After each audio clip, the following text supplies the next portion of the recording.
Hello guys, welcome back to yet another interesting video. So today OnePlus Nord CE 5 sale is going live, and in this video I'll talk about 5 good things about this device and 5 not so good. We won't be talking much about the specifications part. The specifications which are actually required I'll do include in this video. This was a review unit sent by OnePlus, and I've been using this device as my secondary phone, and trust me, it's a really good phone under 23k. Like including the bank offers, you can get this device for 23k. Specs looks great on papers. It has massive battery, powerful chipset, AMOLED display, and a lot of AI features too. By the way, in the box you get everything: a phone cover, phone itself, documentation, a 80-watt charging brick, USB to Type-C cable, and a SIM rejector too. So after extensively testing it for gaming, battery, camera, and daily performance, here's my honest breakdown. And by the way, if you guys find this video useful and it helps you decide whether to make a purchase of this device or not, do consider liking the video and also consider subscribing. So first, let's start with the 5 good things about OnePlus Nord CE 5. And the first thing is massive battery life plus fast charging. This is the area where OnePlus Nord CE 5 truly shines. We get massive 7100 mAh battery, which is currently the biggest ever seen on any of the OnePlus smartphone. In my real testing,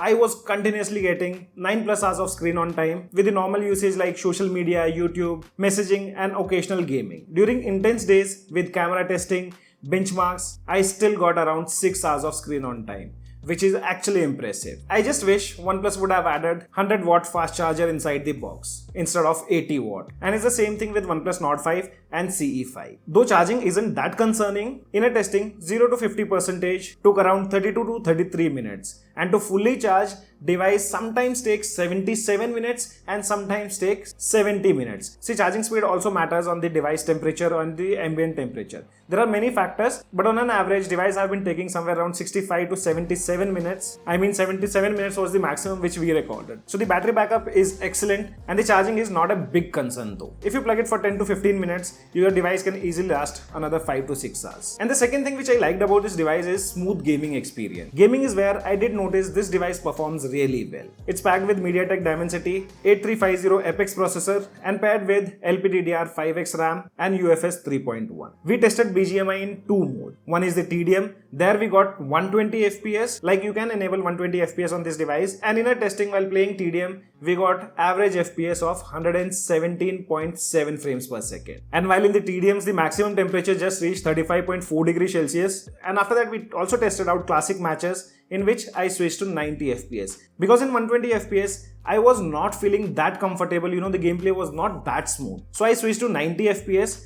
And here also I did notice slight frame drops, which you can also see in the graph. With 90 FPS, we got average FPS of 84. And the maximum temperature which we noticed was 37.4 degrees Celsius. And guys, frame drop also depends on many situations. Like you land at the hot drop, and it also depends like how is your lobby. I've been playing BGMI from a long time and my rank is pretty good. So in my lobby, 90% are real players, 10% I would still consider bots. And we always landed at hot drop. We also tested out games like COD Mobile, and in that I did not see any kind of frame drops. In COD Mobile also we do have the support of 120 FPS. In COD Mobile the performance was really good. So overall gaming performance was good, but I won't recommend this device to people who do competitive gaming. It's good for people who do casual gaming and they want higher FPS support. So you have it here on this device where you get 120 FPS. And it can easily handle 120 FPS guys. You might face major frame drops if you are into competitive lobby, or you can say competitive game. And the third good thing about this device is display. The 6.77-inch AMOLED panel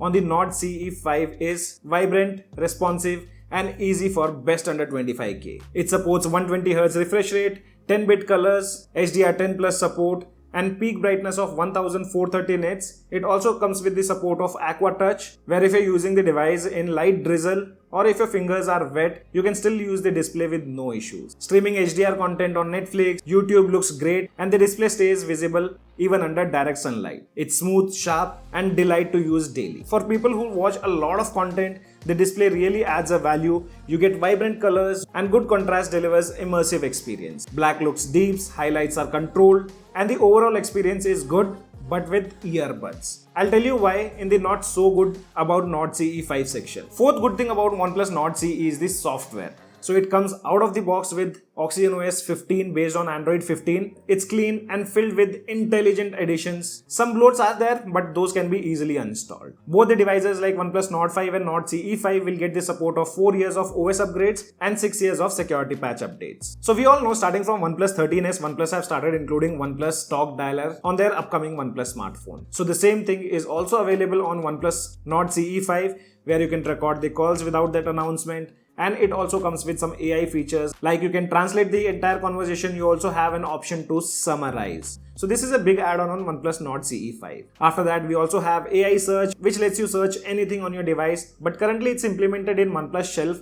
I hope they do add this thing in App Drawer too. And you just type anything, the AI will do a in-depth search on your device, which includes notes, settings, and even applications. So you get exact results what you're looking for. In the gallery, we have similar features what we have seen on other OnePlus smartphones when it comes to AI edits, like AI Recompose, AI Eraser, AI Detail Boost, AI Unblur, and AI Reflection Eraser. Along with that, we also have the support of AI Voice Search, which lets you record calls on apps like Meet, WhatsApp, and you can also generate captions along with the AI summary of that entire conversation, whatever you guys had on applications like WhatsApp, Zoom, or Meet. OnePlus have also added this AI Translate feature. It's an application which have been implemented on OnePlus smartphones, which lets you translate anything present on the screen. You can do live conversation, and you can also use the camera application. Like if there is any signboard in a different language, just open the camera from that particular application and it will translate that text in your language. And other AI features are also included,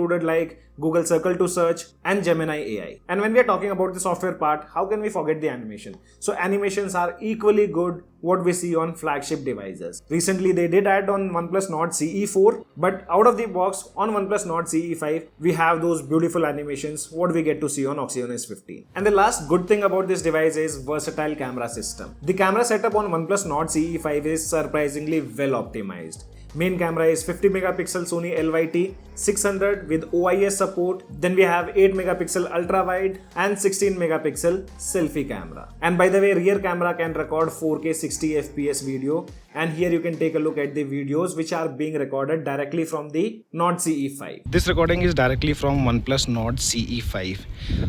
You can take a look at the video quality and the audio quality. We do have options to zoom up to 2x, like you can just tap and zoom, and the transitions are pretty smooth. If you want to extend, it can go up to max 10x, but yes, 10x is not usable at all. On OnePlus Nord CE 5, you can record 1080p at 60 FPS using the front camera. You don't get the support of 4K on the front camera on OnePlus Nord CE 5. But focus wise and stability wise, it seems to be doing a good job. You guys can take a look at the audio and the video quality yourself. And now let's take a look at the camera samples. The primary camera captures crisp and balanced shots in daylight with natural colors and solid dynamic range. Even in overcast conditions or indoor lighting, it maintains details without blowing out highlights. The ultra-wide sensor performs decent for landscape and wide indoor shots, while edge sharpness drops slightly and dynamic range is limited in high contrast scenes. Color consistency with the main sensor is commendable, making it usable in good lighting. Portrait mode stands out with natural looking background blur and mostly accurate edge detection, even around tricky areas like hairs and hat.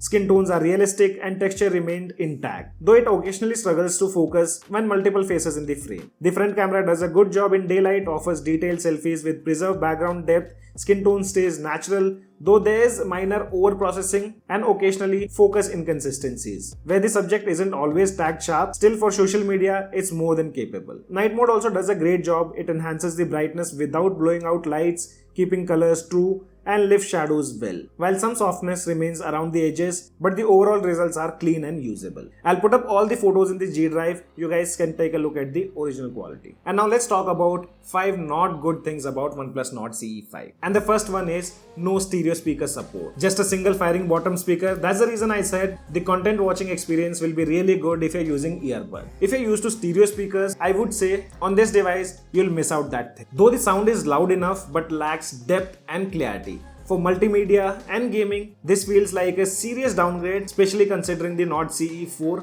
had stereo speakers. Second thing is weak haptics and no O-haptic engine. The haptic feedback on this device is slightly harsh and basic. You don't get that premium O-haptic engine. And they have also cut down on things like you don't get to see the vibration feedback when you drag down the volume slider or the brightness slider. I personally feel OnePlus should have implemented a good haptic motor on this device. For a phone that gets display and software right, haptics just don't match up. And the third thing is we don't have the support of always on display. I mean the true always on display. Despite having an AMOLED panel and a massive battery, the Nord CE5 lacks the always on display. It's not even available in settings. See, in the settings we do have an option of always on display. I'm saying true always on display, which stays on the screen throughout the day. So that thing have not been added, which you can see here. There is no setting to keep it on throughout the day. So if you have enabled always on display, after some time your screen completely turns off. This thing can be added with a software update, but let's see OnePlus does it or not. Fourth one is no NFC support or Type-C audio support. Two small features that would have made a big difference. And you can't use Type-C earphones on this device. And the last thing, which can be fixed via software update, and that's the UI stutters and RAM management issues. While performance is strong, the UI does show occasional hiccups, or you can say stutters. Minor lags while exiting heavy applications. Background app gets killed